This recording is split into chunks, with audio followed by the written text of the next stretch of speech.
Habibiko literally means woven biko. It weaves Filipino traditions and health awareness. Laging bringing Biko to a family reunion that you heard, pwede ko lang Biko sa health conscious? Let's break it down. Fast and clear.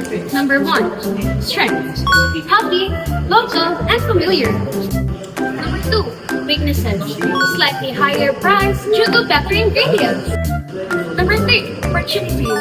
Rising demand for healthy Filipino food and support for local products. But with the right branding, Happy Biko stands out.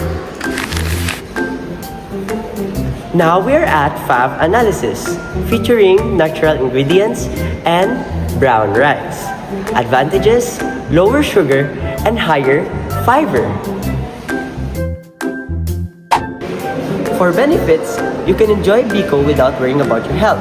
In short, lasang tradisyon, alagang pagkalusugan. Here is our digital prototype of Habibiko. It comes in eco-friendly packaging with nutritional information available in solo and family sizes. As Lasa Local, we practice collaboration by sharing ideas, researching healthier ingredients, and making decisions as a group. Each member contributed equally from concept development to analysis and presentation.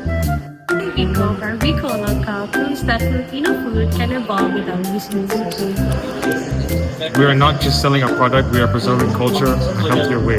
Maraming salamat po.